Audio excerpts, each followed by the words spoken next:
जय श्री राम मित्रों। Dictation start.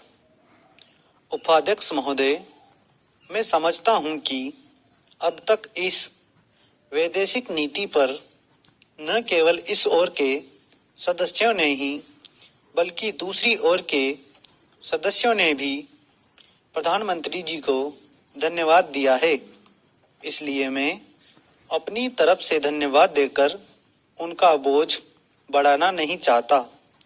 इसमें कोई संदेह नहीं कि इस सदन के सभी सदस्य, चाहे वे किसी भी पार्टी से संबंध रखते हों, इस बात से पूरे सहमत हैं कि हमारी विदेश नीति ने संसार में हमारा सिर ऊंचा उठा दिया है। हमने पंचशील के सिद्धांत को संसार के सामने रखा है।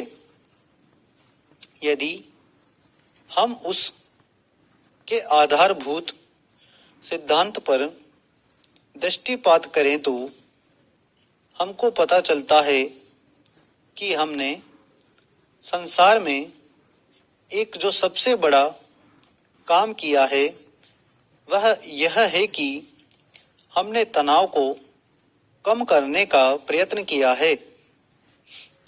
जिस समय हमने नई नई स्वतंत्रता प्राप्त की तो हमारे सामने बहुत से प्रश्न थे।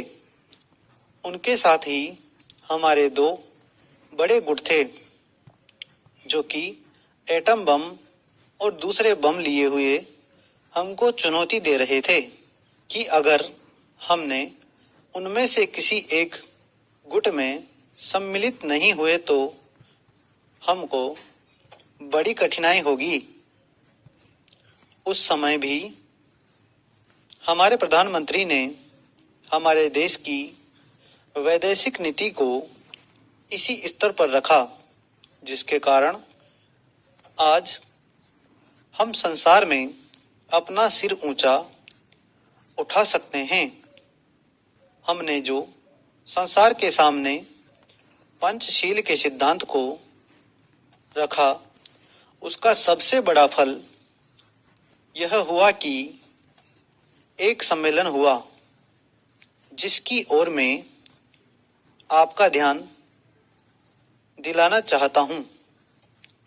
इस सम्मेलन में बड़े उत्साह के साथ संसार के 29 राष्ट्रों ने, जो कि एशिया और अफ्रीका से संबंध रखते थे, यह घोषणा की कि हम संसार में तनाव कम करना चाहते हैं और साथ ही हम यह चाहते हैं कि संसार में जो विभिन्न सामाजिक और आर्थिक नीतियां हैं वे साथ साथ चल सकें।